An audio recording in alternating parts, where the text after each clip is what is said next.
Ay, good morning po, Miss DJ Chacha and Sir Ted Pailon Yes at po. sa mga tagapakinig po. Thank you po for being on the show. Sir, last January 2, nagsimula na po yung implementation ng pagbabawal nitong mga e-bike doon po sa mga major roads natin. Kasama po dyan EDSA, C5, Rojas Boulevard, even yung Commonwealth Avenue, bawal na rin po itong mga e-bike. Naglabas po kayo ng stand on this issue. Ang sinasabi ninyo, pabor po kayo dito pero gusto nyo ng malinaw na guidelines on the implementation. Sir, una muna, gusto ko malaman, what's the reason kung bakit po kayo pabor dito sa ipatutupad na ito ng LTO at anong klasing malinaw na guidelines po ang hinihingi nyo sa kanila? Miss DJ Chacha, pabor ho kami doon sa ginawa po ng LTO in provision of the e-trikes, no? Especially for the public transportation use na pagbawal na sa mga major thoroughfares. Ito po ay isang magandang ehemplo na ang mga vehicles po natin ay ginagamit sa tamang daan at sa tamang pamaraan para ho ipaigtingin ang safety road rules and traffic rules. Ito po ay makakatulong po sa mga commuters natin at sa mga road users. At kaya po kami natutuwa at kahit papaano ay ang implementation ay nangyayari na. Kami po kasi tumututok under the EVIDA law as the part of the technical working group and representing the private sector. Minomonitor po namin at tinitingnan po namin kung nai-implement po ba ang EVIDA law in sustaining the law through the ground. So lahat po yan dapat nagiging active ang mga different government agencies para ma-fulfill namin yung target namin by 2040. So, sa madaling salita, you are in favor of this para din po iwas aksidente dun sa mga gumagamit po ng e-bike at e-trike because sabi niyo po sir, minomonitor niyo rin yung paggamit nito sa mga nagda-drive nga po ng e-bike. Pero sir, dun po sa sinasabi niyo na kailangan lang yung malinaw na implementasyon, anong guidelines po itong hinihingi niyo sa LTO mismo? Ma'am, kasi po during the time of the Duterte administration, there is an administrative order 039/2021 that we were able to establish, and that is on the categories on the models that are units that can be used on specific roads para ho malaman ho natin na kailangan may registration o hindi registered yung mga dapat ng mga sasakyan. LEVs excluded for not for registration. L1 to L2, L3, L4 are entitled for registration and has to have a driver's license when using it. Ito po ay isang malinaw na indicator na nag-a-align po sa pagpapatupad ng isang safe na sasakyan at para po sa mga commuters. Yung guidelines po na sinasabi po namin, ito po ay naban nung during the time of USEC Attorney Vigor Mendoza. At ito po ay hindi na ipatupad at itong administrative order na to ay sana ay isang dahilan o isang magandang guideline po na sana na mangyayari. Kaya lang medyo na-derail during the time ng hinahawakan pa po ni Attorney Vigor Mendoza. And then, Operations Division, Cathy Salayog. Ito po kasi nung time na pina-implement namin to, it was during the time of Yusek Galvante and Danny Encela of Operations Division. Oo. So, nung piniprepare po namin yung bill, naka-align na ho yan sa EVIDA. Oo. Yun ho talaga yung aming directives. Oo. So Sir Edmund, para lang klaro, sinasabi niyo po ngayon na meron ng administrative order nung panahon ng Pangulong Duterte na hindi natupad sa panahon po ni Vigor Mendoza. Itong AO na to, very specific na even yung pagmamaneho ng e-bike, dapat may lisensya and all other issues na may kinalaman sa e-bike. Ano daw po nangyari? Bakit daw hindi na ipatupad yun? Sinuspend po nila yung EO na yan eh. Nung chinek po namin yung time na we had the courtesy meeting with Administrative Vigor Mendoza, they have to make a review daw kasi meron daw mga implicators or merong mga ah, kailangan i-review at evaluate daw yung administrative order na yon. So, wala kaming magawa kundi maghintay kami kung ano yung susunod na hakbang. Oo. Until nung ito na nga, biglang nabuhay ulit kasi kailangan talaga, Kailangan may yun, guidelines na eh.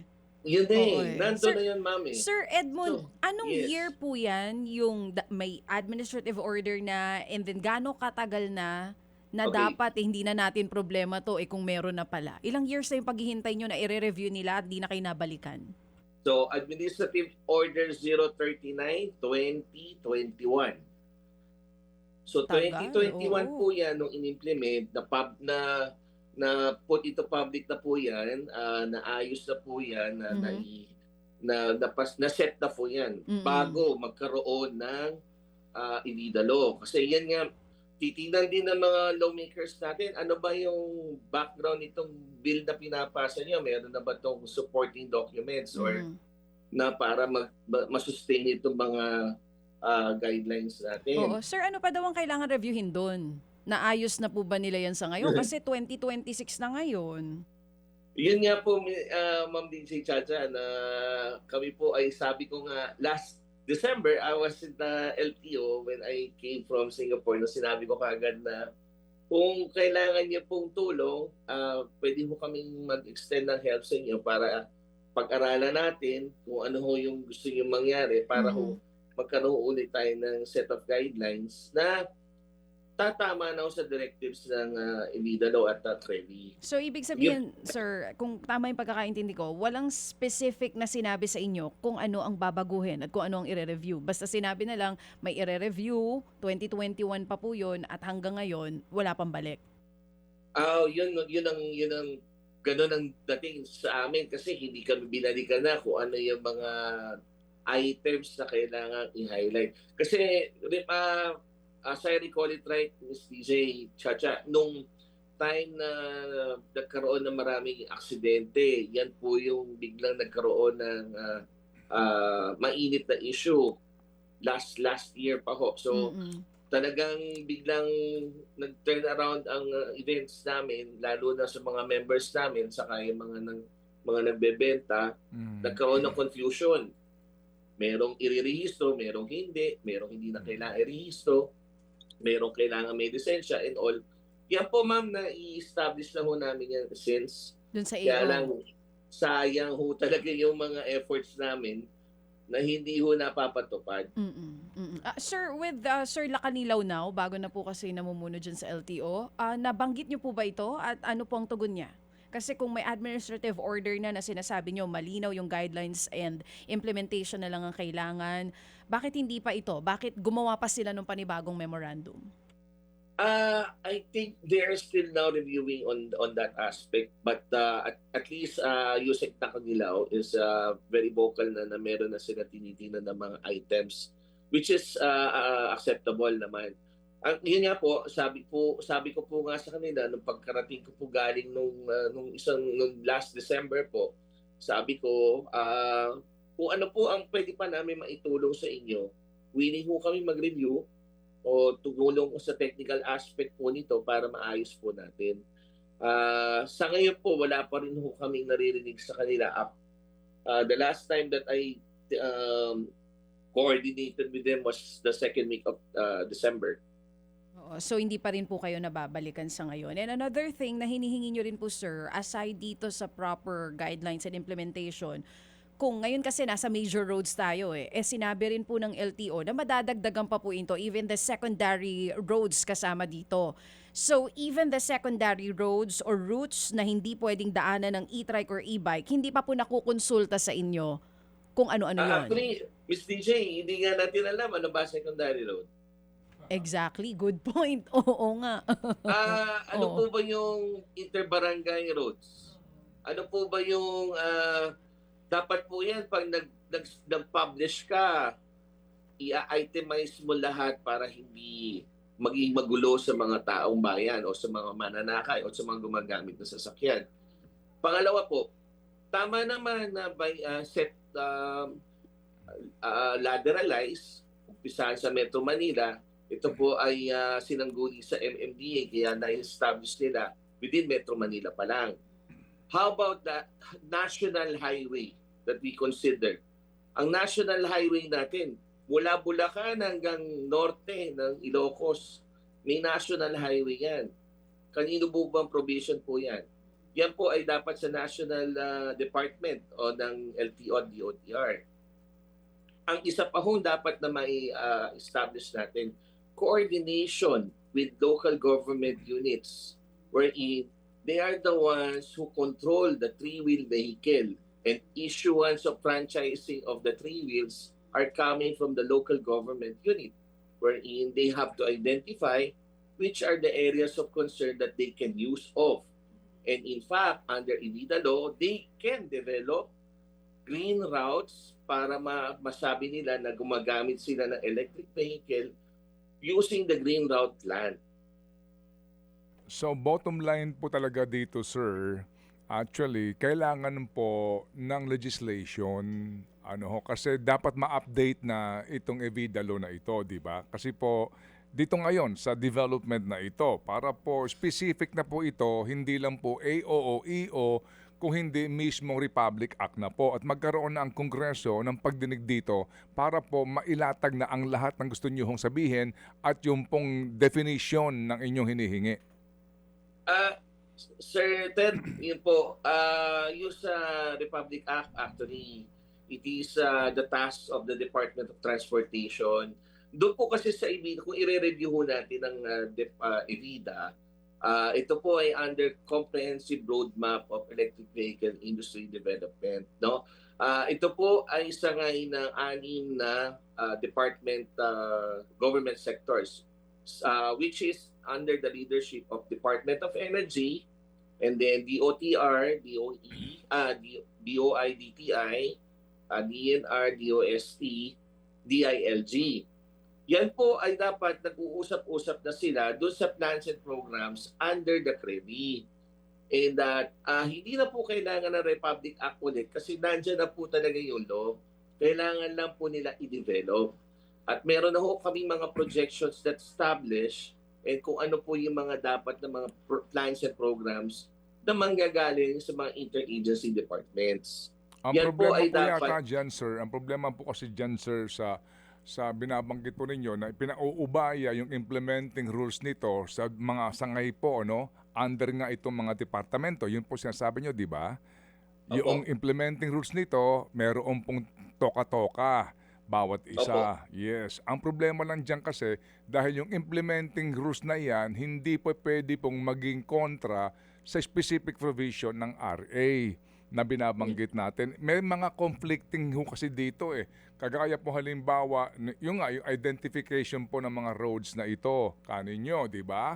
So siguro po, kung mamarapatin lang po nila, baka po yung, kasi may oversight naman ito Itong, tama? Yes. Yung oversight committee na in charge dito, magpatawag.